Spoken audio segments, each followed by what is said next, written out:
Welcome back to Big Trouble in Little Podcast. This is episode 330. We're doing a pocket episode. We're going to rank some X-Files episodes because Chaz is dead. Last week he had been trafficked, but we got word he's dead. So yeah, rest in peace, Chaz. But anyway, we each chose an episode of the X-Files, and we did not alert you to what they were. So you're just along for the ride on this one. I'm afraid, dear viewer and listener. We watched Jose Chung's From Outer Space. That was my pick. We watched Kill Switch. That was Dubs' pick. And we watched Bad Blood. That was Zach's pick. For no other reason than I think you're the biggest X-Files fan, I'm going to hand it off to Zach to walk us in here. All right. So we kind of touched on maybe trying to do X-Files before one time. And I think it's actually come up a couple times. And then we just had one of those moments where it's like, well, what do we do? Because we don't have any plan for like a week or something like that. And here we are. And X-Files is like good, kind of, I call it old style TV where it's like more serialized. Yeah. Yeah. You can just kind of pick random episodes for the most part. Yeah, an episode isn't a goddamn movie like everything that you want to watch now is. Yeah, it's like, so X-Files was a little different though, where they had certain episodes where fans called them mythos episodes, where it was like an overarching story that played out over like the original 9 seasons. And even in the couple of new seasons they did where they brought it back, they still ran the show kind of the same way they used to. But they also had Monster of the Week episodes. Is that what it's called? Is that where that phrase is from? Yes, that's what most fans call bottle episodes, sort of. Yeah. Well, and that was the majority of the episodes on the show actually was Monster of the Week episodes. It's like every season you'd have like 5 or 6 mythos. Usually the season finale at least. Yeah, the season opener, it could be 1 or 2 parts. Season finale could be 1 or 2 parts. And then there might be 1 or 2 in the middle between, you know. But the other 20, 18 episodes, whatever it is, it's all Monster of the Week. It's all random stuff.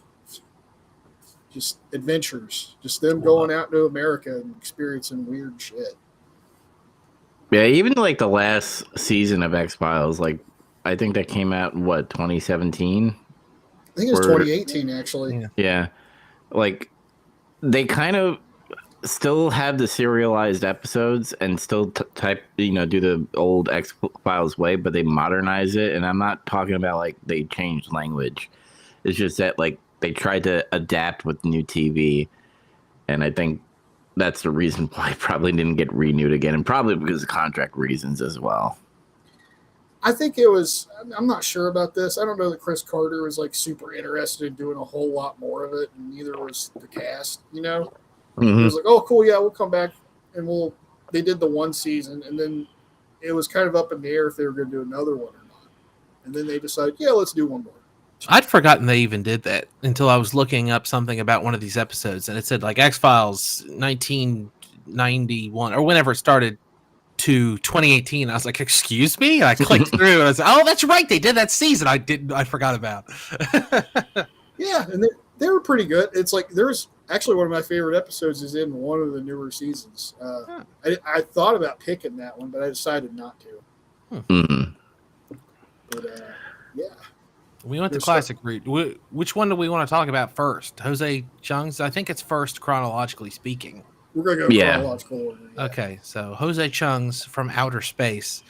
Jose Chung doesn't appear in any other episodes, right? No, I think that's the only one. Okay, that's a shame. When I saw this originally, like it was just like, oh, that's a funny guy. But now I know it's Charles Nelson Riley, and I'm like, oh man, CNR's in this episode. That rules. And part of me was like, oh man, I hope he comes back writing another book at some point. But I couldn't remember, and I didn't think he did. I kind of, now that you say that, I kind of do wish he was like maybe a reoccurring character, like they bring him back once every other season or something. For that'd be cool. Episode. Darren McGavin kind of filled a role like that in the show later. Because he was like the original FBI guy who started the X-Files, and like Mulder tracks him down, and there's like a couple episodes in the later seasons where he's like, he goes to him for like help, or he like tells him, "Oh, this was the first X-File. Ralphie, sit down. I'll tell you about it." Like kind of shit. They also have what's the name for those three losers? They're in Kill Switch. A lone gunman. Lone gunman. You got the lone gunman too. They're not losers. They're kind of losers. Yeah. They're lovable losers. Okay. They are. Yeah, that's a good way to put it. What do you guys think about this episode? I picked it because I thought it was the episode where they do a Rashomon. I Googled it. I literally Googled X-Files Rashomon, and Jose Chunks from Outer Space came up first. And my brain said, oh, yeah, Alex Trebek's in that one. I'll choose that. And then it turned out not only was I wrong, but we still ended up watching the episode I wanted to watch anyway. Because it was my favorite episode. Right. There's also Jesse Ventura's in that episode as well. Right, yeah, I mean, he's in it a lot more. It's just the Alex Trebek moment is like the funniest part to me for some reason. There's a lot of funny moments in that. This is like probably my second favorite, maybe. Yeah, it's a damn good one. It's one of mine. Yeah, this is like the one I don't really tell people you should watch Bad Blood or something as much as you'd think I would. I usually say, check this one out, watch this one. I don't know why. This is the one. Something about it is like a little more approachable, I think. I don't know why. It has a lot of stuff in it that's like known weird. I really like Jesse Ventura saying some percent of all UFO sightings are the planet Venus. Even our own former president Jimmy Carter. It's like talking about like, and you've heard that before. It's, it was Venus, and everyone goes, "What?" But here we are. They use it as part of this episode. It's very funny. I also like how it's written as well. Like it's Scully talking to this author about like the different sides of the story. Like we got the guy's story, the girlfriend's story, Mulder's story, and then her story, and they're all fucking different in some way. There's a uniting factor between the three episodes we chose that'll come back for in a bit. Like this episode is also one of the most fun, weird ones. I think. I think my favorite moment is Mulder says that he talked to the pilot. He says he went to that diner and sat down, and the guy was telling him all this stuff. And then the brass comes in. He says, "Well, that's the end of me. I guess I'll see you later." And they take him. And he goes. And then Jose Chung says, "Well, that's weird because I talked to the guy who runs that diner, and he said Mulder came in and ordered a piece of pie and asked him one question, and then ordered a piece of pie and asked him a whole other question. And that's the only time he was ever in there." And that's the most interesting part of that whole damn episode to me. Fun fact: he actually ate all those pie slices. Damn. What, like Duchovny? Like actually, the actor did. Yeah. Really like sweet potato pie.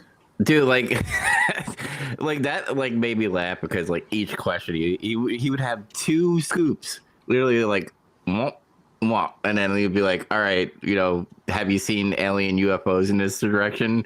And you the ever guy found a metal implant in your body? Yeah, Checked like, everywhere. no. You ever experienced missing time? And he's like, no, and then he would ask for another slice, and then he would get another question. It was hilarious. Like there was like a fine tone of seriousness because like literally the girlfriend got violated by aliens. I guess. And, yeah. and her recollection. That's the other thing. There's no real conclusive end to this story, which that's how a lot of X-Files episodes kind of go anyway. Which is what Scully says even at the episode. Like, it's kind of an X-File wrapped in an X-File because they get abducted and it's the government doing stupid bullshit. Oh, and then the other day of the week, that's an X-File. Oh, the Air Force was doing experiments and it, like, messed with these teenagers or whatever. That's a whole X-File. But while they're doing it, real aliens apparently turn up and fuck with them. Like, that's another X-File. We got Inception X-Files. I also laughed at the guy that like found the quote unquote alien, and he's like, "Can I videotape the autopsy?" Sure. And it's like a dude in a suit. I was like, that's fucking cool. Because he and just the hyperbolic language as well. Because Scully like went up to him. He's like, "You say anything, I'll kill you." And Mulder says the same thing. She's like, I said, what? If you tell anyone about this, you're a dead man. The favorite part was like the way he was describing them. It's like, she was trying to pass off as a woman, but her hair is like too red. You know what I mean? The other guy, like, yeah, I get that. his face was blank and expressionless. I think he was a mandroid. The only time he reacted is when he came up to the body. And then David Duchovny walks up to the body and he goes, "What?" Like he just and then like the best part of that is his face doesn't even break. It's like he somehow screams and it's still like a blank face. I love it. You can tell they have fun on set with the show at times. Yeah. They had to. It was slavish conditions in British Columbia and Canada. Yeah. And dude, they were popping out fucking like episodes like crazy. I think they were doing like 2 episodes per like day, essentially. They filmed them all at once, right? Like, yeah. You know, we're out here, let's do it, and then it's like a marathon, yeah. But yeah, there's it's like this whole thing. It's a whole story about. It's like they're trying to figure out what really happened that night with the 2 kids, and there's all kinds of perspectives. It's the kids' perspectives. Their memories are questionable at best. And then there's like a guy who was like, I don't know, like an AEP fucking worker was there and he saw it or something. and then he starts a religion. He starts a religion. Like he claims this other alien showed up. Maybe that was the real alien from the inner Earth. From not outer space, but inner space. That's right. That's right. And he wrote like a screenplay about what happened to him. He basically does. What's the Scientology guy's name? Tom Cruise. L. Ron Hubbard. L. Ron Hubbard. He does an L. Ron Hubbard. Yeah. Yeah, pretty much. That's when Jesse Ventura shows up. Is like when he's telling Mulder and Scully their story, and he's like, "This is what happened. These guys, the Man in Black, just came into my garage," and then it's Jesse Ventura, and he's just being strange, and that's like a real life. I could tell something weird was going on because normally I would have asked them to leave immediately, but I didn't this time. That's why like all the lines about Venus and stuff, and it's like, scientists can't explain the phenomenon where the human eye can see 2-dimensional images and process them in 3-dimensional space, known as perception. You know, if our government today used Jesse Ventura as like a Man in Black type of enforcer dude to come to my house and tell me my conspiracy theories are wrong, I'd be like, cool. No, yeah, for real though. If I saw some top secret shit and then Jesse Ventura came to my house and like dropped me on his knee, yeah, no, I'd forget. McMahon, it's from Venus that these aliens are coming from, McMahon. What the aliens are susceptible to, McMahon, a thumb to the eye. Stops him every time. No. Yeah, he hit his finisher on the nerdy guy. That was awesome. the body breaker. Yeah. Dude, and he had a fucking cool-ass car, too. Like a 60s car. The craziest part of the episode was when I think Mulder is going to Scully's room, and that's when he shows up again. But he has like another guy with him. And then the other guy grabs Mulder's shoulder as he's like talking to Jesse Ventura. And then he turns around and it's like, "You're feeling very sleepy, very relaxed." It's Alex Trebek. And then Jose Chung's like, "Alex Trebek, the game show host?" And she's like, Scully's like, "Well, it could have been a guy that looked like Alex Trebek." But it was him. It was just him. But were they describing the other guy as Jesse Ventura, or was that just... No, just some big dude. They never say that. Yeah, that's what I mean. Like, well, during his time, isn't he like not with any organization? He's just the governor. He's with the Men in Black. Well, yeah. The Men in Black. Kayfabe. This is a documentary. Yeah, that's what he did after fucking WCW. I was a frog man in Vietnam. I was down in the Baja. All right, well, this episode rules, but we got 2 more to talk about. Yeah, we do. All right, so Kill Switch is next, but barely. The episodes you guys chose are literally back to back. Yeah, we didn't plan that. I know, it's bizarre. It's strange that happened, but Kill Switch is next, right? Yeah, and this is my episode, and the thing I chose because right now I'm doing like a whole world building for my novel with AI. So I'm like, what is AI in Xfiles? Like, you know, I know there's I multiple thought for a episodes. second this is the episode where the computers tell the guy to kill himself, and I got real excited. But this is a good episode too, obviously. Yeah. I think that It's written episode's from by- season 1. Yeah, I think you're right. Yeah. Yeah, it's written by William Gibson. Yeah, I had a huge pop when it was like written by William Gibson. I was like, get the fuck out of here. That rules. Yeah, he's big into like cyberpunk themes, especially like He Neuromancer. invented cyberpunk. Yeah. And I don't know, I just like this whole concept of like tracking down this AI. Like literally the beginning of this fucking episode is some scientist dude, and like these gang people are getting calls being like, hey man, your fucking rival is going to be in this diner area. And literally the AI gets all the fucking rival people, including the cops, to come into this diner and kill everybody. It's pretty much like a Mexican standoff type of thing going on. Pretty cool. And, you know, Mulder and Scully are on top of this. They track down some certain things. Like he took like, he did the one thing like in cop world you don't do. You don't take evidence out of a crime scene. It did bother me a little bit. And there's several X-Files that do this. So I'm willing to forgive it. But like, why are they there? Why is this an X-File? And he's just like, look at that guy. He's a computer guy. He's been missing for years or months or whatever. It's like, okay. Obviously, his hunch was correct, but still, it was like, oh, this guy turned up, and all these gangland people killed each other. Oh, okay, whatever. I just imagine, like, I'm thinking in the world of kayfabe and X-Files, like the cops are like, "This is fucking weird. Do we have like a division for this? Oh yeah, the FBI has the X-Files. You know, Get all spooky out of the basement to do it. Yeah, and I think that's how they get it, or just they could usually do the number one thing government officials always say: it's a matter of national security, which it is because the AI takes over a fucking weapon, which is insane to me. But it's AI, and it also had like semi lawnmower man moments where like Mulder gets to this like trailer area and he gets hooked up to this like RV thing, which I thought was cool. Like he looks like he's like losing all his fucking limbs and shit, and he's like, what the fuck? And then I was in the virtual reality, where it's like it's taking a limb off every time it's not telling him where the kill switch is. Yeah. And what's funny about the kill switch is it's a song. I forgot the song's name already because it's been like a week or so. But a certain song was the Twilight Time. Oh, that's right. Yeah. And this is gonna sound funny, but it also reminded me of like Metal Gear Solid 4 when you have to like infect the virus, essentially with the GW. Sure. That's what essentially it's happening in X-Files. They have to play the song to stop the AI and pretty much kill it, essentially.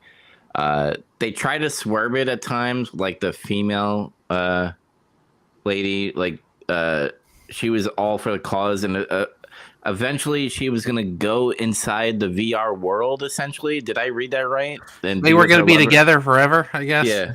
They were going to upload their consciousness, yeah. That was ahead of its time. Like, not a lot of people have been talking about that in the 90s, I don't think. William Gibson was. Well, yeah, that's in true. the 80s. Only cyberpunk fiction writers were thinking of shit. Yeah, no, I mean that's straight out of cyberpunk, though. Yeah, for real. Mm-hmm. I mean, that's even like kind of a major side story in Cyberpunk 2077, for Christ's sake. Yeah. Yeah, there's a lot of depth in this episode, I think. Just because it's like standalone, like you got a little background with the blonde girl who had a lover and stuff, and was literally that was her name. They tried to do like some Matrix thing where she like had like all goth and emo like, but that was before Matrix, by the way. So it's interesting to see that. I don't know. I just had a good time watching it. Would you say there was any funny moment? Because there was a theme in both your guys' moments as funny. I don't think there was any funny thing about this one. There had to be. There were tiny little moments. I mean, like all of her interactions with the lone gunman are funny. Yeah, I forgot about that. And they also, I laughed out loud because they're like, "Oh my god, a T3 internet connection." I was like, "Fucking A." Honestly, I heard that. I was like, "That does rip. That's pretty fucking cool. Nice." You could play Counter-Strike like hell on that. Download from Kazaa all as much as you want. That's right. Yeah, so like, and there's I don't know if you guys are into Black Mirror, episodes, by the way. There's a Black Mirror episode where an AI world like has its own server and it like builds on its own. And like when Mulder goes into the RV, I got flashbacks of that episode where I was like, holy shit, everything's all wiry, just like the Black Mirror episode. It made me think about Ready Player One. Yeah, that too. Yeah, it kind of did. Yeah. But yeah, I mean, what do you guys think about this episode? Because I love sci-fi and AI shit. Like you saying, I only chose it because of AI would make me think, oh, this is going to be a lesser episode, but it was still really good. I mean, there are X-Files episodes that I guess are bad or worse than the others, but this isn't one of them. I liked this episode. It's fun. There's the only thing I don't like about it is obviously it's held aloft by this really cool William Gibson story, but they ground it in X-Files stuff, which kind of messes with, like when there's aliens or like chupacabras or what the hell ever, it's all so outrageously unrealistic that it can X-Files its pants off. It can be very X-Files. But this episode is based on like computers and satellites and AI and VR and like stuff that like is based in reality. So when it gets too outrageous, your brain goes, "Oh, that's ridiculous." But your brain doesn't go, "Oh, that's ridiculous," when aliens abduct aliens, because because that's so stupid. You're not thinking about how stupid it is. But it starts out realistic and then it goes into the stupid territory, and that's why it feels a little weird. Yeah, Scully kind of plays that skeptic, right? Like where she's like, there ain't no way they're gonna take a DoD fucking like satellite and like shoot this fucking canister. And like Mulder and that blonde girl's like, come on, let's fucking go. We're gonna die. No, yeah. It's literally what happens like a minute after. Yeah. Yeah. So like, I always love that about like Scully, where she's always the skeptic, but there's also times where she's like, holy fuck, I can't explain this. I can't science it in any way. Zach, I cut you off. You didn't get to say if you like this episode. Oh yeah, I like it. I mean, X-Files has variety, so this is like something that veers more into harder science fiction. Like, there's all kinds of episodes in X-Files that have to do with like weird technology, like bleeding edge technology that's not available to people yet, kind of thing. And this is that like fictional, insane computer shit. I mean, even back then, computer stuff wasn't even anything like that when that episode came out. Right, yeah, it gets to kind of like guess at some stuff. It's like the 90s hackery shit, like you think about. Like, I'm plugging into the net, you put the cord in your head, like that kind of shit, almost. But I like it for that chintzy old cyberpunky computer stuff. It's cool. But yeah, the episode you mentioned one time, the one where the computer tells the guy, like, who's like, I don't know, Steve Jobs or some shit, to kill himself. Like, he's supposed to be like Steve Jobs, basically. There was another one. I thought this was a different episode that Dubs picked. I thought it was the stupid VR one. Do you know the one I'm talking about? Where it's a whole episode where they do VR. Yeah, vaguely. It's like kind of bad, but it's like so bad it's good in my opinion. It's like one of those. But yeah, this one's solid though. I like it. It also felt weird too, because it also felt like, obviously because of the writer, you're like, oh, it's a William Gibson written, but also the X-Files. So it's like kind of like you got peanut butter in my chocolate type of situation, and I was like, it mixes well. I liked it. See, before I didn't know who William Gibson was yet when I watched this. The first couple of times. Now I know who he is. It's cooler. It's cooler than it was before. True. Yeah. Well, we got one more to talk about. It's time to talk about Bad Blood. Bad Blood. This is the Rashomon episode. This is the Rashomon episode. What Rashomon is just like it's a couple people or however many people are telling a story about what happened. Where they were there, and they experienced events in the same place, but it's like their perspective is different about what happened. Are they lying? Is it just their perception was off? Was it something else? That's all. Everyone has seen this. It's literally been done in children's shows, like everything. Yeah. Yeah. But the way this starts is like hilarious. It's amazing. It's one of my favorite intros to like the whole show. I laughed out loud. Like, you can't not. I just laugh outrageously when it happens. Like this, there's like this kid running in the woods. He's like, help, help! And then you see like a guy chasing him. You can't see who it is clearly yet until like a couple shots later. You see it's Mulder. Yeah, he like fucking puts a stake in his heart and shit. That's I was like, what? This kid just trips in the woods and he like fucking puts a stake through his heart with like a rock. He's like, like, and it's the kid from Sandlot, by the way. If anybody's into it. Yeah, it's a Sandlot kid. I forgot about that. Yeah. But and then like Scully catches up to him and like she's like, see, look at that, it's a vampire. And then like she's like checking his mouth and everything, or Mulder is, and then his little fangs fall off. And then she just looks at him and he's like, oh shit. And then it just goes right into the Xfiles theme. Yeah. Perfect. I like all the talk in this episode about all the different kinds of vampires there are, but then ultimately the story decides, whatever, it's vanilla cliche vampire. Yeah, kind of, I guess. They are still kind of different, though. You know? No, they are different in a way because they're like a commune, and yeah, the teeth are fake or whatever. And they have like glowing green eyes. That's kind of odd. Yeah, no, that was weird. I think that was just they needed to visually identify them as vampires, and sparkly skin hadn't been invented yet, so they were like, I guess. I didn't notice it till I watched this one again. I didn't watch Salem's Lot before, but after I've seen it and watched this in Salem's Lot, the vampire, I forgot his name, Master Barlow. His eyes glow kind of a yellowish green. That might have been where they got that from. I've never seen that movie. Interesting. It's pretty cool. And you know, you guys mentioned like it's told from different perspectives, and my favorite part is when Scully and Mulder talk about the sheriff dude. Yeah, Luke Wilson. Yeah, that's what I was gonna say. Yeah, that's like if anybody's one of their reactions to watch this episode is, is that Luke Wilson? Like when they're watching it's very weird. It's like, why is Luke Wilson in the X-Files? It's kind of like when Jack Black is in that other episode. Remember? Yeah, but Jack Black wasn't anybody yet. He was still like really young, and it's just, I don't know. I feel like, didn't Luke Wilson have a career at this point? Yeah, I think didn't he have Varsity Blues at this point? I don't know if that happened yet or not. I still think he was kind of nobody. Like he was starting to get more work, but he was still not really anybody yet. It was 98. Yeah, it was like 97 or 98. Yeah, he'd already been in Bottle Rocket, at least. I've never heard of that. That's Wes Anderson's first movie. Oh, okay. Well, I guess he did something. Yeah, he'd done some stuff. But some stuff. Yeah, it's like basically they're trying to. Mulder's like, what? So what happened? Like they're in their office and they're trying to figure out how they're going to file this report because it's insane.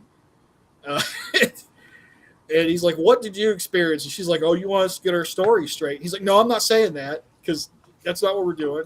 I just want to know what you saw and heard." And Scully tells her version of the story first.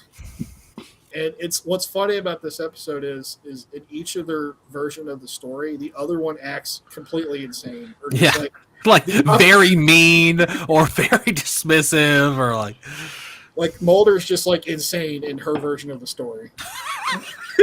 Just like me and my buddies, we made like a goofy parody. We do like an in joke where we like do a parody of X-Files, and we kind of subconsciously adapted their personalities to be like in this episode and when the opposite one's telling the story.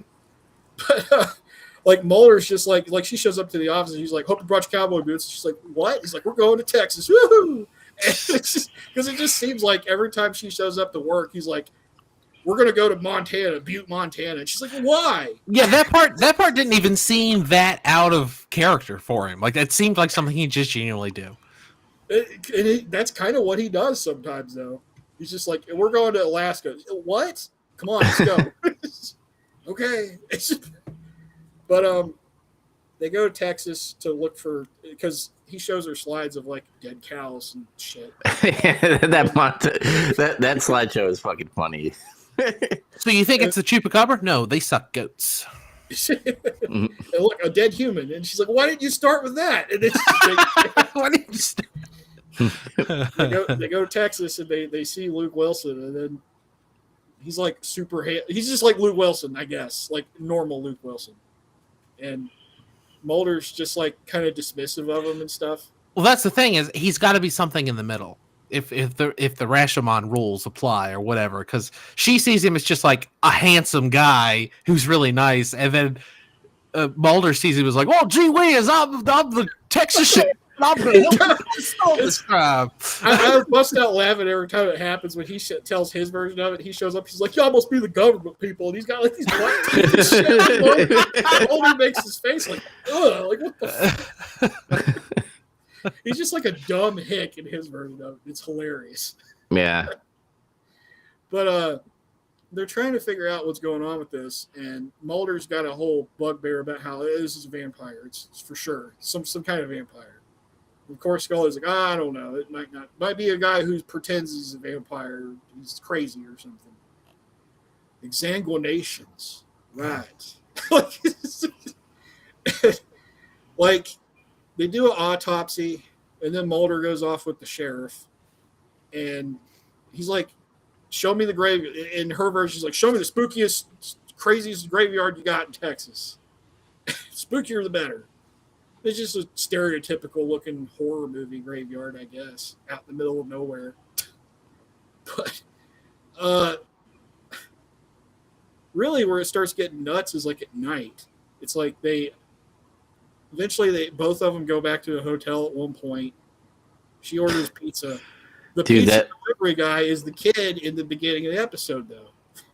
Dude, that massage bed, I fucking laugh every time with fucking Scully. We're just like, oh man, I gotta do autopsy? Damn it. Right, just put a quarter in the magic fingers. I won't let it go to waste. And then, like, she gets up and she looks all sad and she's getting ready to leave, and Mulder's like on the bed laughing at her. But yeah, she goes and does like a whole autopsy again, and then like meanwhile he got the pizza, and it turns out the pizza is drugged, and whoever eats the pizza gets knocked unconscious because there's drugs in it. And the guy, the Sandlot kid, tries to get him. That's what happens. And like the description of that, like when Scully comes back to the room, like one part is like, oh, he gets shot in the chest and then he jumps like a fucking squirrel. The flying squirrel? And she's like, I'm not going to say it exactly like that, but yeah, he goes to like drink Mulder's blood shit, but like he's still kind of almost conscious, and he remembers, I'll throw random sunflower seeds at him because they're OCD. They have to pick it up, and it works. I like that. They need to have that more vampire shit. I love that. They do. He stopped dead in his tracks, and he's like, "Oh man, you know I got to pick all these up, right?" And he just like starts picking them up. He's like, "You're in big trouble when I get done with this." But Scully comes back just in time. He rushes out the door, and in her version of it, Mulder's like so out of it, he's singing like the Shaft theme song. It's funny as hell. Yeah. Shaft. Damn right. And that leads to sort of like her version of the story kind of stops after that, pretty much. And then his version, though, like he's got like a whole other thing. Scully's a lot more bitchy in his version of the story. It's funny. It's just like she's complaining. It's like, why are you gonna make me do another autopsy? It's like, I'll go everywhere. I do everything you say. I do it all for you, Mulder. I do it all for you. And it just gets off. But yeah, and he has a whole other thing where he goes to like the RV park or something. This is where all the vampires actually live. They don't know that yet. There's like a runaway RV going in a circle, and it's like this whole silly bit where he has to like stop it. They can't shoot the tire out. They try to shoot the tires out. They miss every shot. So we decide to shoot the tire out. And then later, and she goes, well, wait a minute. What happened? Like he tries to skip that part of the story. He's like, okay, so it turns out shooting a tire out's a lot harder than it looks. We forgot to mention in Jose Chung's episode, because there's a big time gap. Like in that one, there was a different like boss for Scully and Mulder, which, by the way, I just want to touch on when every time they cursed, they kept on saying bleeping. And I thought that was funny. That's funny. But also, I forgot the guy's name that usually stays as Mulder and Scully's boss for like the room. Skinner, yeah, there you go. Mitch Pileggi. Yeah. Mitch Pileggi. in my mind, this is only gonna like Zach is only gonna get this reference, but he reminds me of Something Adam wrestling. Pearce. Yeah, Adam Pearce. He reminds me of Adam Pearce a little bit, Skinner. He is kind of like he's a more hard ass than him, but yeah, I kind of get what you're saying. But But yeah, like he because the plot of the story is the family is suing the FBI because of like he put a fucking wooden stake into the guy's heart, so they have to like have a story to use in court or whatever. And like Scully is like the whole time is just like, we just can't fucking say vampire, and you just fucking killed him with a stake. Like you can't do that. And it's so funny. Why did the family say they were going to sue the FBI? I think that was just if we're gonna like if we're gonna say the world is weird, we're gonna just say that town is full of fucking vampires, right? Well, it is. That's the big twist. The big reveal at the end is that it's like a whole conclave of vampires, and they drug them and escape. But if that's the truth, then who was threatening to sue the FBI? And if so, why? I don't know. They don't go into detail. I think it was one of them. I think they just said, we'll sue the FBI and maybe we'll win and get a bunch of money. Like that's what it was. But they would know that he's not dead. Well, the world doesn't need to know. The world doesn't need to know. Yeah. I mean, I guess that's true. It's just, like the autopsy happens and the guy takes the stake out of him and he wakes back up and it's all scary. But it seems like they would suspect that was going to happen. I don't know. It just occurred to me, all of this. That is true. Yeah, that's true. Yeah. It's just maybe if Ronnie Strickland was a smarter vampire, like Luke Wilson was saying, he would have just played dead the whole time, and then they would have got a bunch of money. They would have got all that money. And I just imagine, like, as like in the writers' room, they're like, "How can we do an episode with vampires but make it funny?" And they're just like, "What if the families sue the FBI because they killed one of their own, and then they have to like tell a story in a court case?" And like, there you go. There's the fucking setting and stuff. Is this episode written by anyone special or just regular X-Files writers? I don't know. I didn't. There's regular X-Files writers, but there's like one guy in that group that is kind of known for writing the more comedic episodes. No, good for him. Probably did Jose Chung. His first one was Humbug. That was like season 2. That's the one where they were at like a bunch of the sideshow freak people live in like an RV park or something. You remember that? Yeah. Yes. Yeah. That's like the first funny episode of X-Files. It's that. Okay. But yeah, it's revealed that the whole RV park in this little Texas town of like 300 some people was vampires. That's the big reveal because they go back there because Skinner's like, Ronnie Strickland's body's gone and the coroner was bitten. And then Muller's like, he's dead. He sucked his blood. It's like, no, he was bitten. He was just bitten. Yeah, I mean the big reveal happens when the sheriff like gives Scully a drink and like has the drug in there. And you're just like, oh, the whole fucking town is in on it. He's like, Ronnie, he doesn't represent us. We're not like that anymore. We got to keep a lower profile. We file our taxes. It reminded me of what's that movie? It's got Bill Paxton in it. It's directed by Kathleen Bigelow. It's about vampires. They're in an RV. They're driving around. Oh fuck! What's the name of that movie? Oh my god! I don't know. It's on the tip of my tongue too. Shit. Son of a bitch. It's like something real obvious, like Out Cold or something stupid like that. It's probably. But yeah, it reminds me of that a little bit. It's like, oh, we got to be modern vampires, but also we still got to suck blood. So, what are you do you know what? You know when that movie came out? What year? Late 80s, I think. Oh shit! Let me go down here. I've never seen this. I don't think. I don't know. Keep talking, guys. I should watch. Yeah. It doesn't matter. It just reminded me of that movie a little bit. Well, there's not much else to say after that. They kind of just all get away, and that's the end. And then they decide, I guess we won't chase these murderers. Yeah. What blood are the other vampires sucking on? I guess the cow blood, and then I guess there's an awful lot of them, though. In vampire stories, typically, like it kind of reminds me of Interview with the Vampire when like Louis would sustain himself off of rat blood. Oh, like, sure. It sucks because it's not human blood, but they can do it. I was thinking like you have cattle that you get blood from, and then they get healthy and they have blood again. Like I think that's a gimmick in Near Vampire Dark. the Masquerade. Near Dark. Near is Dark. in That's it. That's the name of that movie. Near Yeah. Dark. Oh, that's something I want to see. I haven't seen it yet. That's a good ass movie. I probably like it. I wrote Bill Paxton vampire movie. That's the first movie that came up. But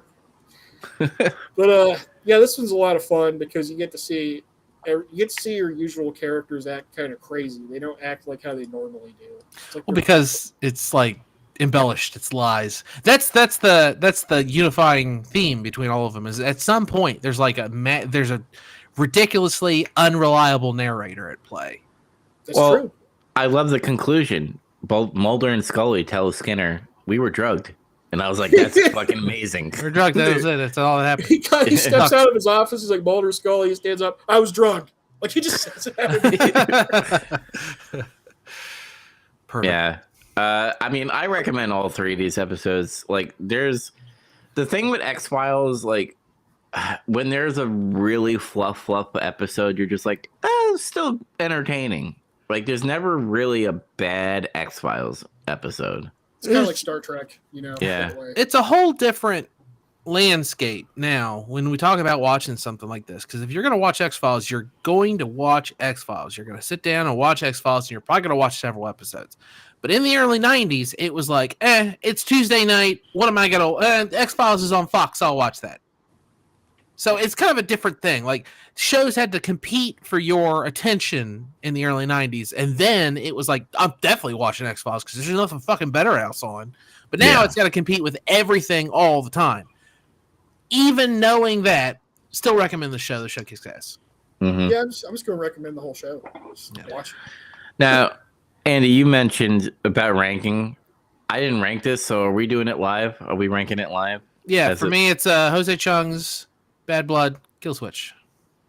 Mine's more than different. Not more, just a tad bit. Jose Chung's number 1, Kill Switch number 2, Bad Blood number 3. I'm gonna say Jose Chung's first, then Bad Blood, then Kill Switch. All right. Okay. So, And you guys outnumber me, so there you go. That's the definitive rating. Yeah. So get fucked. We're right. Maybe we'll. I think maybe. I don't want to call the shot, but I think X-Files could replace Gundam for our Gaiden episodes for a little while because I kind of want to revisit some more X-Files. Yeah. I started watching it a little bit. I watched the pilot the other night before I. Ooh. And I was like, so I'm gonna watch the whole show again. I'm starting now. I never saw that 2018 season, and I don't think I ever finished the last season. I don't think I know like where. You should. It's good. Like they test like they might be passing to the torch because they like showed us like new FBI agents in the X-Files division and stuff. But obviously nothing ever happened. Yeah.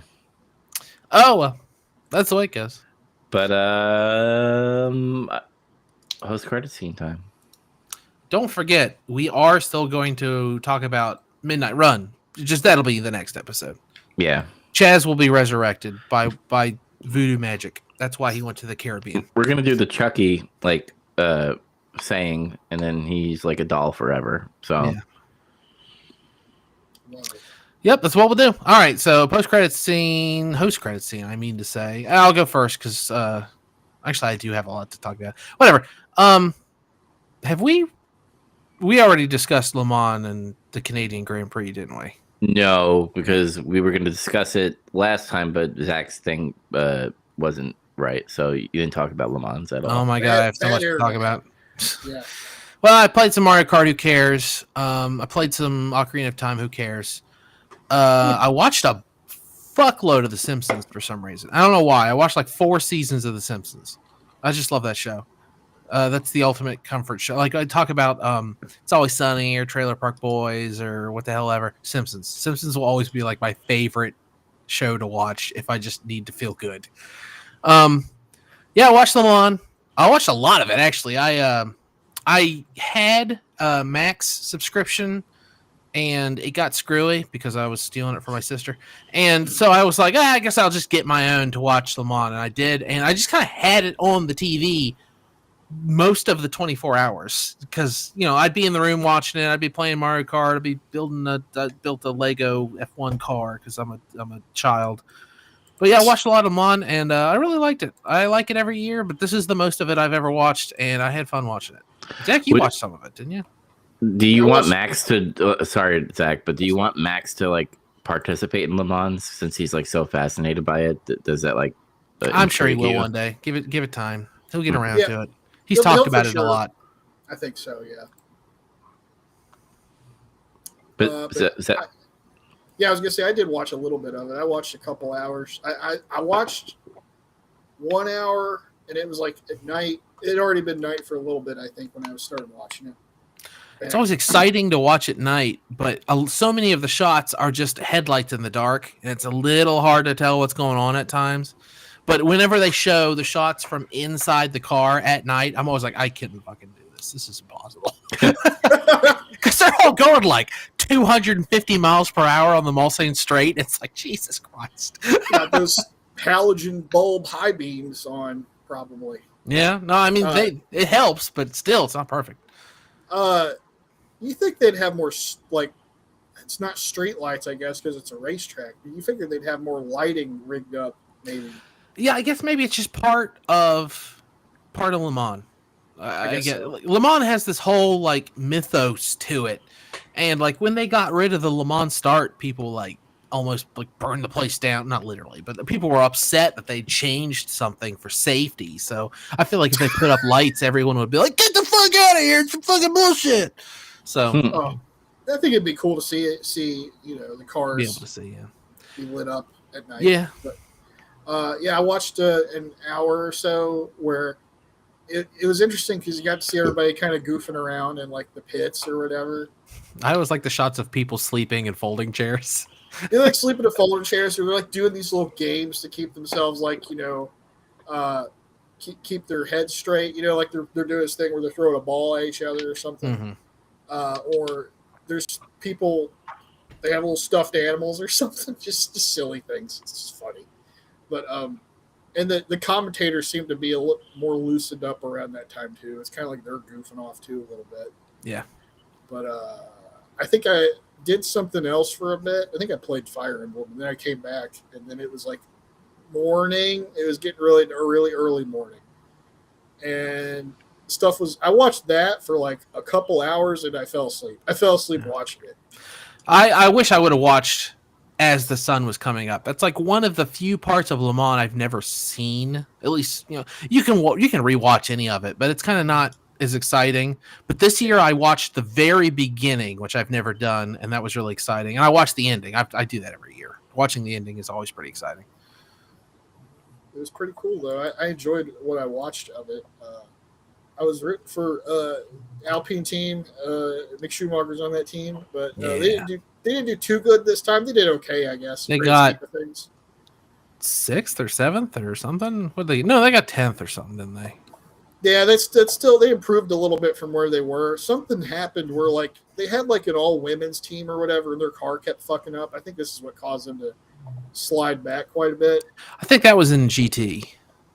Yeah, there was a GT car that was they had a car that kept messing up, and it got in the way of them, the hypercars, because she like her car lost power or something, and she kind of spun out, and it caused the driver of the Alpine car Mick was sharing.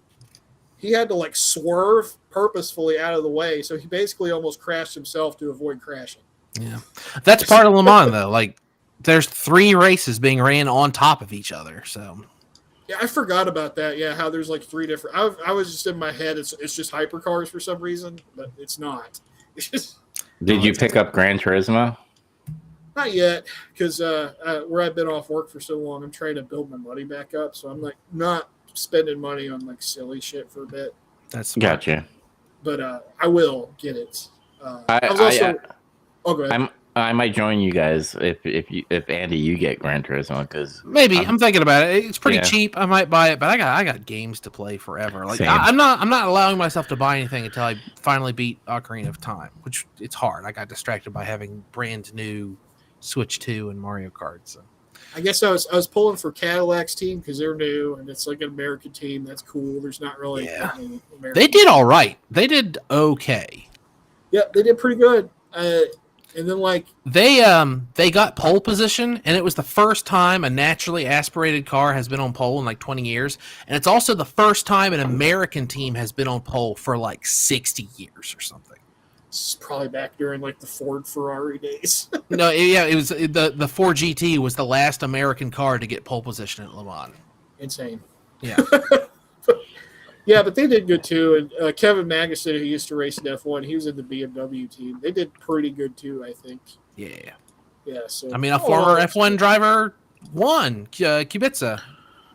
That's right. Yeah, he was going to be an F1 driver, but he got into some kind of rally crash at the end of his career prematurely. He was in F1 for a while, but I it was thought- only like a season or two. What I thought that he was going to be, and he didn't end up being able to compete. No, Kubica was he was a Williams driver. I think he's the last Williams driver to win a race so far, I think. Oh, Because people were making a big deal out of he and Alonso are the only drivers to win both an F1 race and a Le Mans this century so far. well, Which, I mean, Alonso won 2 Le Mans and like 30 races. Kubica won 1 of each. But still, it's pretty cool. which Ferrari car got disqualified? 50. They had got 4th. Oh, okay, it was that one. I thought like they just disqualified other cars or something. I guess I read that wrong. No, just the one. It was missing. I looked it up because I was really curious, but it was missing 4 bolts out of the rear spoiler, and it's like against regulation. And they were like, "Well, it probably didn't even give us any competitive edge." But I guess after the bolts fell out, they put in their fastest lap or something, and everyone was like, I don't know. No one knows for sure, but unfortunately, you know that they have to be like, these are the rules. We're gonna have to follow these.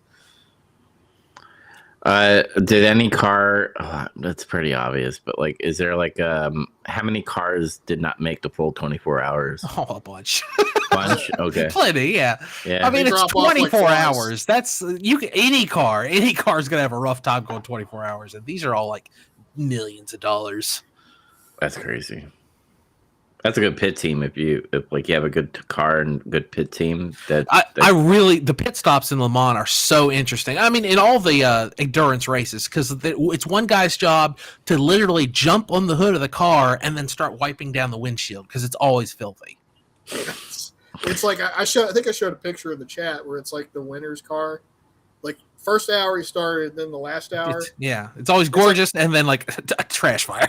Yeah, just for context, it's like the signature Ferrari yellow. That's what color his car was. In the last hour of the race, it's like covered in black shit. Yeah. It's like it's rubber from the tires, and it's bugs, and it's like, you know, just oil spittle or whatever, and it's road just grime. yeah. It's really entertaining. I like it a lot. I like Le Mans a lot. I watch it every year. Yeah, if I was smart, I'd start watching like Sebring and Fuji Daytona. and Daytona and all that stuff too. And I do sometimes. I think the 24 Hours of Spa was this last weekend. I was like, oh, I'll watch that, and then I didn't. But I mean, I should. Spa is like my favorite racetrack. I don't know what's wrong with me. But yeah, it's just Le Mans is like, it's Le Mans, man. So yeah. I also watched Canadian Grand Prix. Zach, I think you watched that too. I did. It's pretty good. Who won? Georgie won. Oh, Georgie won. Okay. George. And Kimmy got his first podium. He got 3rd. Yeah. It's the summer of George. I'm calling it now. That's the summer of George, baby. Lando crashed himself though. Yeah. That was like the big thing at the. No, that was the huge thing. Yeah, that's he hit Oscar. Yeah, the and every McLaren fan went, ah! McLaren does this thing where it's like papaya rules, which is basically like their drivers. They're allowed to race each other pretty much. Like, Well, they're allowed to race each other, but they're supposed to like work together. keep it, you know, Keep it clean. keep it clean. There you go. And no, that didn't happen. So, like, there has to be some type of competitive hatred between Lando and Oscar, right? Maybe. If there is, they're doing a really good job of keeping it behind the scenes. Because, like, I'd say on some level there is that there. I don't think there's ever been a team where it's not. Right. Absolutely. So- Like a lot of the best rivalries of F1's past have been the two drivers on the same team. Absolutely. It happens all the time because if they have the fastest car, who are you going to compete against besides your own teammate, right?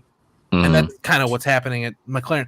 And like, I don't know about Oscar, but I feel like Lando has to resent Oscar at least some. Especially because last year he was doing like awesome. Yeah. Like, and like not that Oscar wasn't doing good. It's just there was a gap between them last year. Right. It wasn't. There's a gap now, but it's going the other way. It's going the other direction now. But it's just there were so many people saying, "Oh man, Lando's going to win the drivers' championship next year. Oh, he was so close to beating Max this year. If he can keep this momentum going, next year's all his." And like even Zach, like that boy Brown was giving interviews. He's like, "Oh, it's the Lando Norris era. He's gonna win next year, baby." And no one was even talking about Oscar. And now here we are, and Oscar's ahead by a decent amount, like 30 points or something. Probably more now that Lando crashed. But yeah, it's now it looks like it's Oscar's game to lose. So I don't know. I mean, Max is still in the conversation. Anything could still happen. Like we haven't even got to the halfway point yet. But it's really interesting. And yeah, I mean, but there's got to be something between them. They act honestly after the crash. One of the first things that happened is Lando was like, "That was my fault. I'm sorry." And it was like, oh, "Okay, well, I respect that. It's pretty cool." Yeah, he pretty much owned that. That was his fault. Yeah. Well, I always remember the race. I forgot what race it was, but like the part where like Lando was not giving up his spot for Oscar. Yeah, that was last year. Yeah, that was like last minute, and it was like, oh, there might be something there. Because I think after that, there were a lot of really serious conversations behind closed doors. I think maybe that's why we're getting this softball rivalry we're getting this year. That's my bet. But I don't know. There's still a lot of season left. I'm real excited about it. I'm real excited about this weekend. So, yeah, should be cool. and then also I watched. I think I watched a bunch of movies. 1, 2, 3, 4. Yeah, I watched 5 movies. No big deal. Well, 6 if you can't Midnight Run, but we'll talk about that next week. I've been watching some stuff on the Sight and Sound poll, and I watched The Gleaners and I. It's a documentary from France from the year 2000, and it's made by the same director who made Cleo from 5 to 7, which is a movie I talked about last year at some point. I really, really liked it, and I thought, I want to see more movies from this director. This is a really good movie. But all of her other most famous movies are more recent, and they're like documentaries and stuff. I was like, I don't want to watch a documentary. But I finally got around to watching The Gleaners and I. It's literally just about people who pick up stuff out of the fields after harvest. You know, they've been doing it for centuries. And like it starts out as that, but it becomes more about a lot of other things. It becomes about like foraging for stuff in an urban environment and people who make art out of trash and what has happened to the way that stuff gets harvested. And I don't know, it was just really good. It's a really good documentary. I loved it to death. Then I watched Body Heat. You guys ever heard of that movie? I think I've heard of it, but I don't know. Neo-noir, and I don't want to tell you this because it's going to make you want to not watch it, but you guys should watch Body Heat. It's fucking great. Okay. It's a neo-noir, and it's about like a murder, and like this guy's a skeezy lawyer in South Florida. But the main character is William Hurt, and if that name is, do you remember who that is? Yeah. Let me see. Oh, no, I'm thinking of John Hurt. Never mind. That's right, you are. I was too. I saw William Hurt. I was like, oh, fuck yeah, John Hurt's in this movie. It's not. It's William Hurt. We watched a movie with him in it recently, and I wanted to see if you guys remembered. Oh, shit. Oh, it's the fucking villain from fucking Iron Man 1. Oh, really? I didn't know that, but... Oh, wait, no. I'm sorry. He's the general in the Hulk movie. Oh, okay. Is he? He's the father in AI. Yeah. Oh. So don't let that be a strike against this movie. It came out in 1981 and it kicks ass. It's very good. Oh, I liked it a I lot. don't care about every actor does a bad movie. I know. I just didn't want that to color your perception of it. But no, it's they have an affair, and it's all like the whole movie takes place during a heat wave, and it's Oh very shit, he like passed away. Sorry. it's very noir. Honestly, it would be a perfect noir if not for one thing, which I cannot say because it would spoil the movie. Then I watched News from Home, which I didn't love. It's from a Belgian filmmaker, and she moves to New York, and she made this. It's not really documentary. I don't know what to call it, but it's lots of footage of New York in 1970, the mid 70s. What's with these foreign dames and these documentaries? Sight and Sound poll. I'm trying to broaden my. Honestly, this is directed by the same director who directed Sheen Delman, whatever it's called, the #1 movie in the Sight and Sound poll. But that movie's like 3.5 hours long, and I didn't have 3.5 hours, so I watched News from Home. But it's just footage from New York, and she reads letters from her mother back in Belgium over it. And it is kind of like sad. It's poignant. Like at the end, like you'll really want to call your mom, like bad. You'll be like, I gotta talk to my mommy right now. But it's okay. I gave it 3 stars. It's like it's fine. It's interesting. It's a cool concept, but is it a cool concept for? I think it's like an hour and 20 minutes long, mostly. I mean, it's seeing New York in the 70s, and it's all this like completely improvised, like real footage. It's interesting. Whatever, it's fine. Then I watched Black Girl, which I guess is a pretty boring translation of the title of it, but I think it's originally, I mean, it's in French, but it's a Senegalese film. It's good. I like it. It's hard to talk about though without either spoiling it or, I mean, just being boring. I hate to say it. The movie itself isn't boring, but a description of the movie would be. It's the Senegal woman gets a job as what's it called when you take care of children? Not nanny, a governess. She gets a job as a governess in France and goes to France, and it sucks hard. Like like the people who hired her suck. Well, the mother sucks. The husband seems fine, I guess. I can't tell. And that's kind of the story. It's okay. It's pretty good. I liked it. Okay. Then today I watched Tuki Buki, which is also a Senegalese film, and I fucking did not like this movie. Don't watch it. Okay. It's about this guy and his girlfriend. They decide they're going to steal some money so they can go to France because they're in Senegal and it sucks, and they're like in poverty and they don't like it for very justified reasons. But there's some scenes in the movie that are just so hard to watch in a slaughterhouse, and it's just like the first third of the movie is just so fucking boring. But it's like number 66 on the Sight and Sound poll, and I was like, man, fuck these people choosing this movie. Like they just want to be like, oh, I chose an African movie. There's better African movies in my opinion. Black Girl's better than Tuki Buki, I think. But for that matter, The Gods Must Be Crazy. I love that movie. You guys should see that sometime. That's an African movie.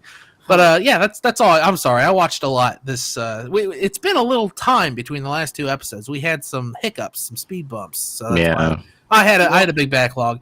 I'm actually saving something to talk about next week. I just realized I was going to talk about it, but I've talked enough. I'll talk about that next week. But yeah, that's it. Who wants to go next? Zach? Dubs? Zach. Oh boy. All right. So we already talked about Le Mans and F1. I watched a couple movies. I watched Machete. That movie rules. It's pretty funny. Yeah, I had never really watched it all the way through. It's just like sometimes I caught it on TV a little bit or something. But I actually watched it, and it was pretty funny. And I guess there's one sequel.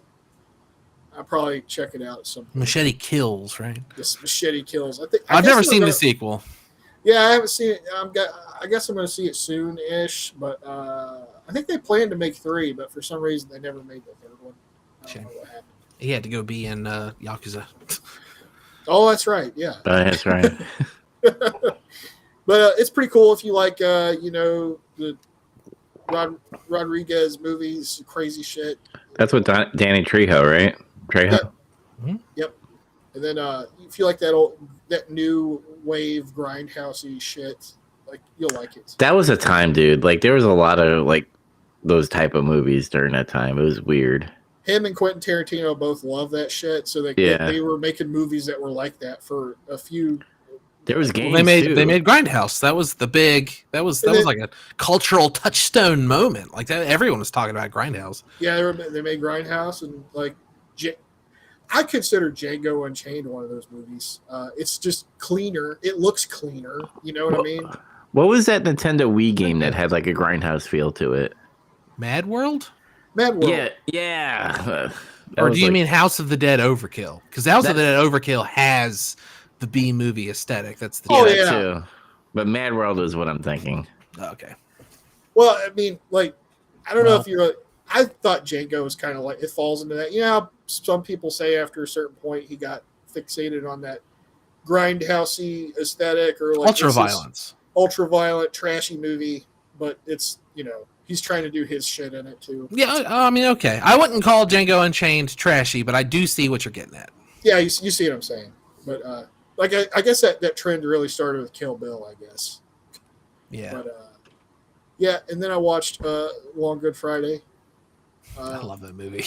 That movie's really cool. Now that you've seen it, you should see Mona Lisa Smile. They kind of complement each other pretty well. I was planning on it because I got into this weird zone after seeing Super Mario Brothers, where I'm like, well, I want to watch more Bob Hoskins movies. Yeah, he rules. Because I like him. I don't know. Ever since Who Framed Roger Rabbit, I always liked him. Mm-hmm. And after seeing this movie, I'm like, this guy is legitimately a good actor. Yeah, there's a reason when he was in Super Mario Brothers, everyone was disappointed. They're like, oh man, what happened? Like he was in all this really cool British stuff. Yeah, so it's like if you don't know what The Long Good Friday is, it's basically like a British crime movie where he's like a boss, and it's like he's got these plans to try to go kind of legitimate or something. And like somebody's fucking with like his operations, basically. They're taking out his guys. And it's like in the span of like, what is it, 2 days? Like this movie takes place pretty much. I think so. I mean, it takes place on Good Friday for the most part. One of it, it mostly takes place in like one whole day. Yeah. I said Mona Lisa Smile. It's just called Mona Lisa. I'm retarded. I'm sorry. Yeah, it's Mona Lisa. There's a movie called Mona Lisa Smile. I know. I do that all the time. But no, Mona Lisa. It's from '86. It's a neo noir, and Bob Hoskins is the main guy. And I think it's better than Long Good Friday. But Criterion released the two movies back to back. Their spine numbers are next to each other. Sweet. But check this out. It's on Max right now. Long Good Friday is. I think Mona Lisa is as well. They're both on Max right now. Word. But pretty cool movie. The soundtrack rules, by the way. Check it. It's great. Go listen to the main theme of Long Good Friday. I watched some more Star Trek. I'm watching the old Star Trek still. I watched I'm trying to think how many I watched since then. I'm not gonna dissect them, but I watched one where like they had a computer like they had to test out that was like basically like an AI was gonna run the Enterprise for them. That's like the idea. Mm-hmm. You should watch that one, Dubs. You should watch it, Dubs. What's it called? I think it's The Ultimate Computer. That's the name of it. Whoa, but creative. They're testing out this new computer system, and it's supposed to run the Enterprise better and more efficiently than a crew can. And the whole deal is, it's like it makes Kirk feel like obsolete and shit. And he's like, how can this be? My whole life has been about being captain.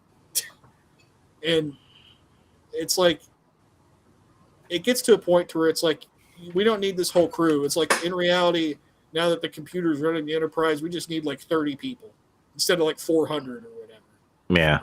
And basically, like the short end of it is the computer is bad at running a ship because it's a computer.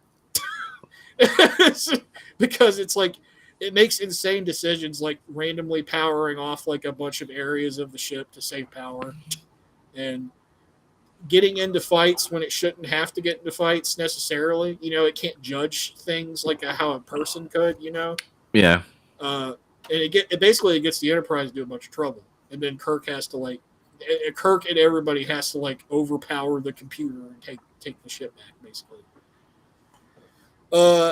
Then I watched one called Bread and Circuses, and this one was one where they were checking out this planet. I noticed in season 2 more than 1, and it even continues into 3. There's this trend of them going to different planets where there's like more humanoid races there, or they're straight up, they're actually just humans almost. Budget. And it's like they have like budget. But they have like their own civilization and stuff, and it's all about like the Prime Directive. Like that came up a lot more in season 2. Yeah. There were a lot more stories about them encountering like more primitive like peoples and how they need to follow the Prime Directive. That almost was like non-existent in the first season.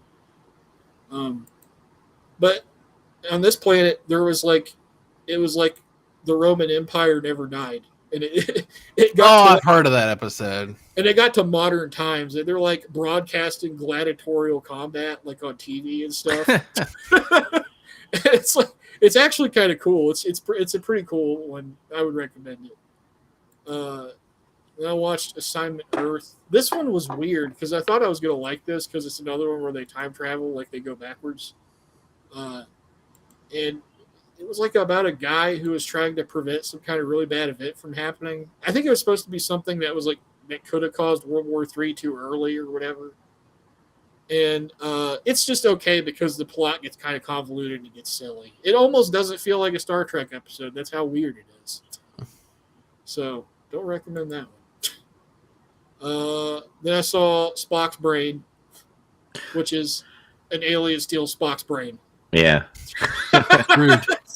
It shows up on their ship, and I hate this about old Star Trek. There's always an alien that has like a move. It has like a special move where it just disables everybody at once, and they can't stop them. And then they just do whatever they want. It's like they did this again. This is like the third time now. But it's one of those, and that's how they steal Spock's brain, and they have to get it back. And the last one, this one was actually pretty interesting. Enterprise Incident. That's where they had to steal a Romulan cloaking device off a Romulan ship. It was pretty cool. That's cool. Check that one out. That one's pretty good. Did I do anything else? No. Nope. I played Fire Emblem, but I'm going to just talk about it later. Oh, did you and your sister and her boyfriend finish season 3 of Twin Peaks? Oh, yeah, we did that a while back. I think I talked about that a few episodes back. Without, like, spoiling it for Andy, how did your sister react to that scream? Well, it was my brother and his girlfriend, yeah. Yeah. You mean the ending of it? Yeah, the scream. That's the part where, like, did you have to, like, explain the scream to them? Oh, there was, like, a whole, like, half-hour discussion after it was over. Oh, that's fucking amazing. I envy people like Andy. When you watch season 3, like, we need to have a discussion, all three of us. I've been waiting for other people besides me. Like me and Dubs have talked about it a little bit, I think. Mm-hmm. But like, I've been waiting for more of my other friends who are all like, "I love fucking watching movies and all this bullshit," like Andy or Bryce, like another one of our mutual friends. Because I heard my friends' opinions about that scene, and they're just like, "That's so stupid" and stuff. Because like obviously know David Lynch, where he's like very meta. Yeah. Like you had to explain it to them, and they're just like, "Well, that's dumb." I'm like, "That's art, motherfucker."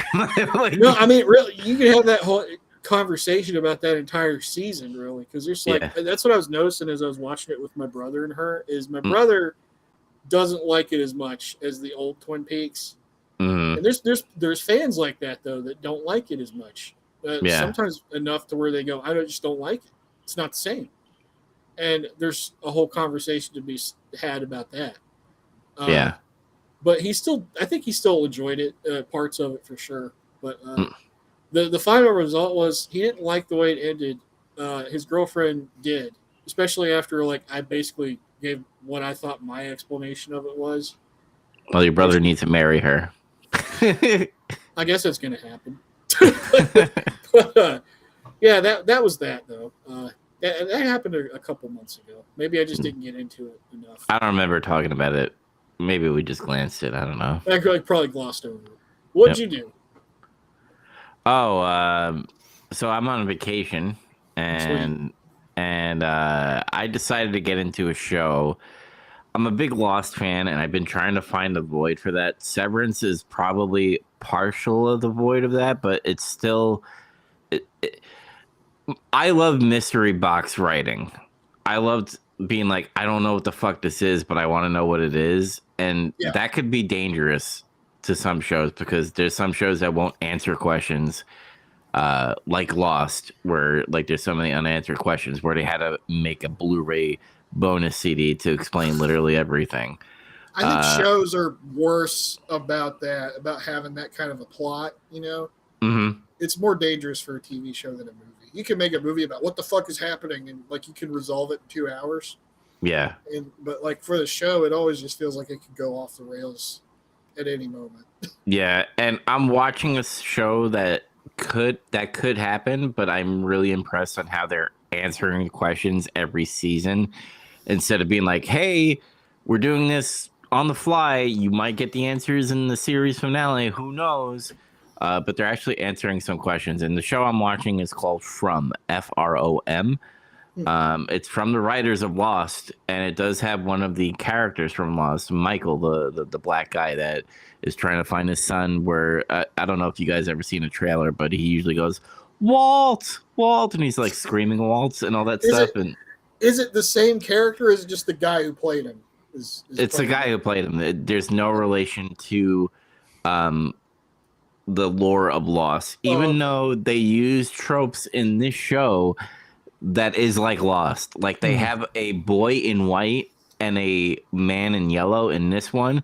In Lost, they have a man in white and a man in black in fucking Lost. So I'm like, what's with these, like, we don't know the guy's name, so we just base off of the color of their fucking clothes. Be like, that guy is the man in yellow. And the plot for the show is that each character is riding on a road and eventually gets to a road that has a tree across the road. And that means you're locked into this town. They call it Fromville because obviously the name of the show is From, but they don't really call that in the show. That's the fans nicknaming the village or the town Fromville. But it's a town that has a post office, which is a sheriff station. It also has a medical station because there's people that deal with, like a Chaz, a doctor that's in the episode, and then like a nurse and stuff. There's a quote unquote sheriff of the town, which is not an actual sheriff. He's a army vet that became the sheriff of the town. But the main thing is they're stuck in this town. They can't leave. Like if they go down the road and they think they're going to the highway in some way, it loops back into the town. So you're stuck in this little area which there's woods, and then they have the actual town where the sheriff station is, the church, and all that stuff. At nighttime, these vampire-esque demons come out at night and eat you if you they have like these little rhinestones that save them from the vampire things if they stay indoors. So they can't take the stones and go up to the vampire things and go, "Ha, get away from me." They're like, "Bitch, fuck you," and they kill you anyway because it has to be inside of a house. It has to be a structure, and they have to put the stone by the door. And somehow, this is part of the mystery box. We don't know why they don't enter. It's vampire rules. Yeah, it's really good. Like they throw these plots in there. So for example, they can't leave the town, and this is not a spoiler. This is kind of like a throwaway fucking like scene where one of the moms is like, "I have to go, find a way out of this town because it's stupid that we have to stay here and grow food and live and not get killed by these vampires." So she goes into the forest, sees the little boy in white, and he pushes her out of a lighthouse, and she ends up in fucking Maine. And I'm just like, why? Like, how does that happen? And it's like, a left turn. That's a lot of people will get annoyed, like they're thinking this is wasting their time because there's obviously every time something gets answered, a new question gets asked. And that could annoy people because people love to have information like spoon-fed. Especially nowadays, yeah. Yeah. So like it intrigues me. Like, I've never binged a show in a long time. I binged 3 seasons of this, and season 4 is not coming out until 2026. So Wow. I'm on a cliffhanger right now until 2026. You gotta watch something else. Yeah. Who's producing this show? Is this like NBC or is this Paramount or MGM Plus. So Okay. Amazon? Yeah. Oh yeah, It's- that's right. So, and Because I think I've heard about this show actually. yeah, I've seen this show on YouTube where there's like a bunch of people that have theories, and I've never had like, because I me and Chaz love to have like the theories when we on Reddit and stuff. But like back in the day in Lost, I had a notebook full of theories that I would The write down. rules. That is Yeah, pretty cool. that I watched. So like this show, like my dopamine was fucking going insane. I was like, this is fucking awesome. I need to get a notebook because I need to write down all the stuff because there's like there is trees with bottles that is on the outside world because people have dreams and shit and be like, I have to create this like a tree with bottles in it, but inside the bottles are numbers, and they found out that it's scales for music. So when they played it on the violin that was somehow in the town, like it activated these like ghost children, and like because of certain things, like people's souls are having like a time loop. It's so fucking insane. Like, do you believe that this show is going to have a satisfying conclusion? yes, because they actually have an ending to it. All right, we'll see. Because That never happens. These shows that are too big with too much stuff, they always try to have a satisfying conclusion, and no one is satisfied. yeah, but I think it's because of the writers of Lost. They learned their lesson from Lost, because in Lost they had the writer strike. And during the writer's strike, that's when it started getting weird after the writer's strike, where they went in time travel and stuff. Now, I will admit there is time travel in the show, but it's done at a smaller scale compared to Lost, where eventually it took the whole fucking cast to the fucking 70s in Lost, compared to in this one, where I don't know how to describe it without being like, what the fuck did you just say, Dubs? It's fine. But it's like the whole show is like a fairy tale story, and because somehow this daughter Julie has the power to chapter jump, so she can go into each chapter of the story, which they kind of teased it near the season finale of season 3, where I never, because there was a guy that was chained to a wall and somehow the rope reached to the black sheriff guy. I'm like, how the fuck did the rope get to the black sheriff guy when the dude's chained to the wall? She jumped into that scene and gave him the rope, and he never knew that. So like, they have rules to their time travel where she can go into the chapter, but she can't change anything. So it's just like an observer type of thing. I'm still thinking about the mist puzzle you described, or it's like out of a fucking graphic adventure game. Yeah. Solve this puzzle. It's insane. I highly recommend it if you're big into Lost and you love the whole mystery box type of writing, then this is going to be a show for you. I did my first Letterbox review. I saw Warfare. I didn't see this. it was a movie I really want to see, so I was excited to see that you'd reviewed it. Yeah, it's an A24 movie. It's what's up? I want to talk about the movie, but before you posted it, did you happen to did you proofread your review? No. Okay. Yeah.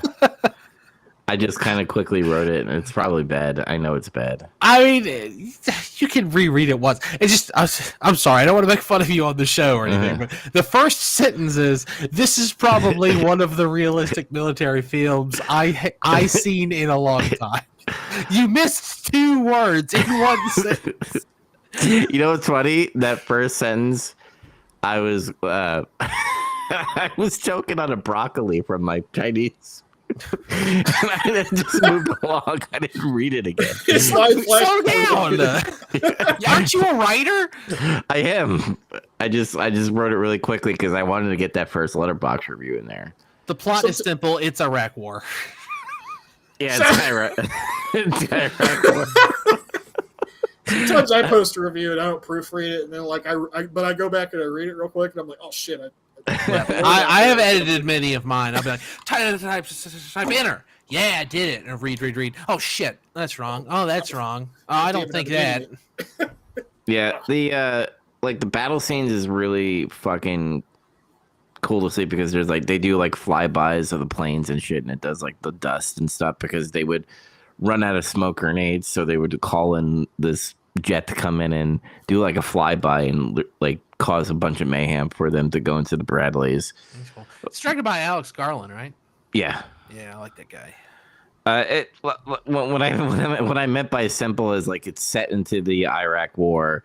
You're with this platoon that's stuck in the house doing their surveillance thing on terrorists, and they literally show the hurry up and wait type of mentality of the government, where they're literally just sitting around talking about dumb bullshit, and then out of nowhere a grenade just pops into the house and mayhem happens.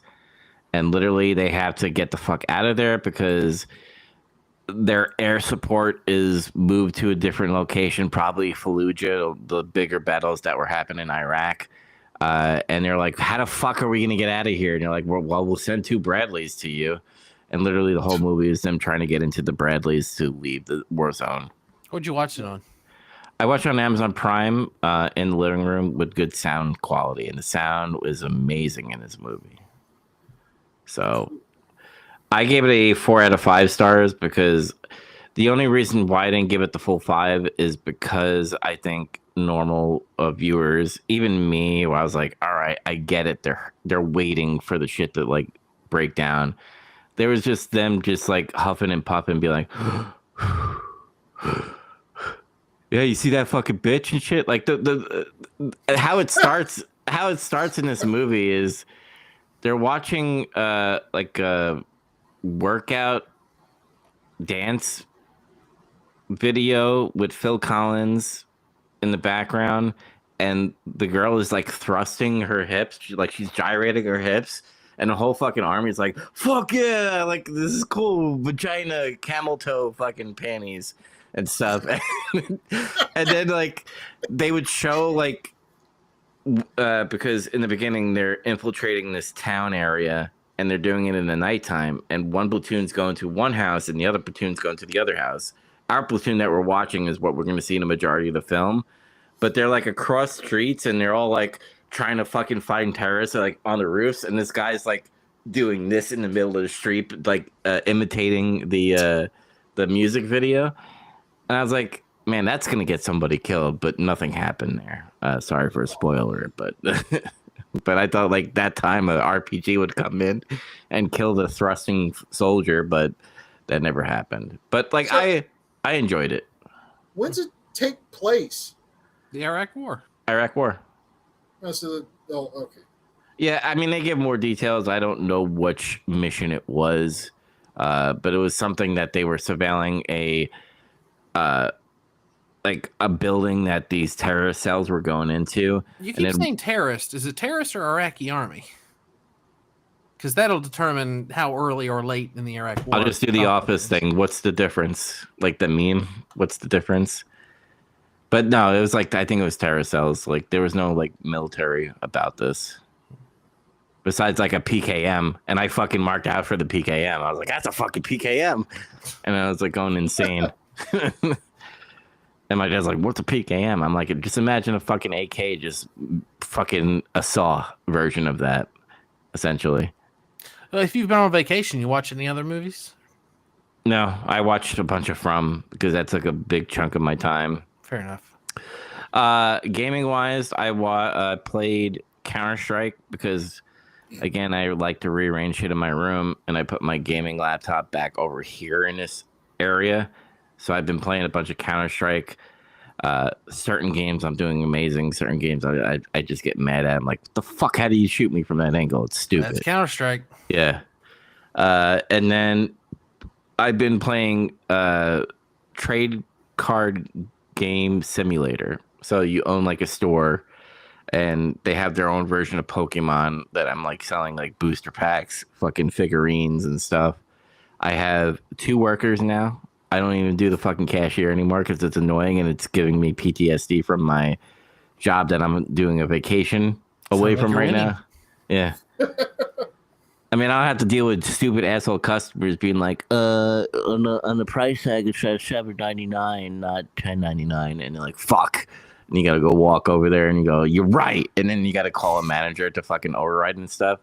They're like, bitch, you want some fucking Pokemon cards? You want the booster packs?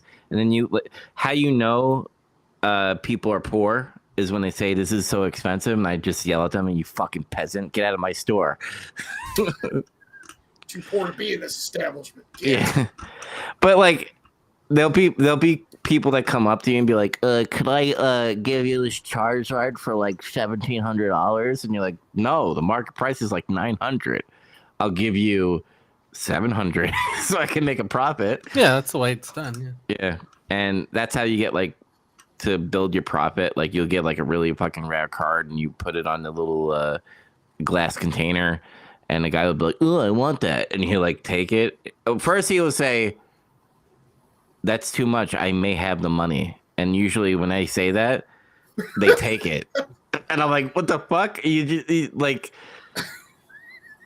kind of pull the Chaz and we're like, I don't know if I should get this. And you buy it. That's what I was about to say. You gotta wait for the Chazes to walk in. Yeah. But it's fun. Like it's just my dopamine that I've never had in a long time. I've never played a game 5 hours in a long time in a row. The last time I played 5 hours was probably Death Stranding, which, by the way, Death Stranding 2 is out, and it's loaded onto my PS5, so I got to play that soon. I didn't know it was out. I thought it came out in the next week or two. No, Yeah, it officially comes out 26. I got the deluxe edition for my birthday. Happy birthday to me, by the way. Whoa, happy birthday, you. Thank you. Trying to think what else I've done. I played a little bit of Ocarina, but if I'm going to be honest, Counter-Strike was having more itch than Ocarina. I don't know why. Probably nostalgia. Well, if you think of something else, you can always talk about it in 2 days when we talk about Midnight Run. Yeah, that's right. So, yeah, I think I'll end it there because I really wanted to talk about From, because that's mostly what I've been like. I've been watching theory shits, and it's like fucking with my head now. But yeah, where can they watch our shows, Andy, or listen? On the internet. Yeah. It's pretty cool. On the World Wide Web. On the World Wide Web. iTunes, Spotify, Google Podcasts, YouTube. Yeah, all those. Go like, follow, comment, subscribe, heart emoji. Leave us some feedback. Tell us what you would do differently if you were in our shoes, and we'll ignore it because I'm in my shoes. You can't have my shoes. I need those. I mow the grass in these suckers. All right, make sure you watch Midnight Run. Yeah, and go to our GeoCities page. Bye, guys. Thanks for listening. Bye.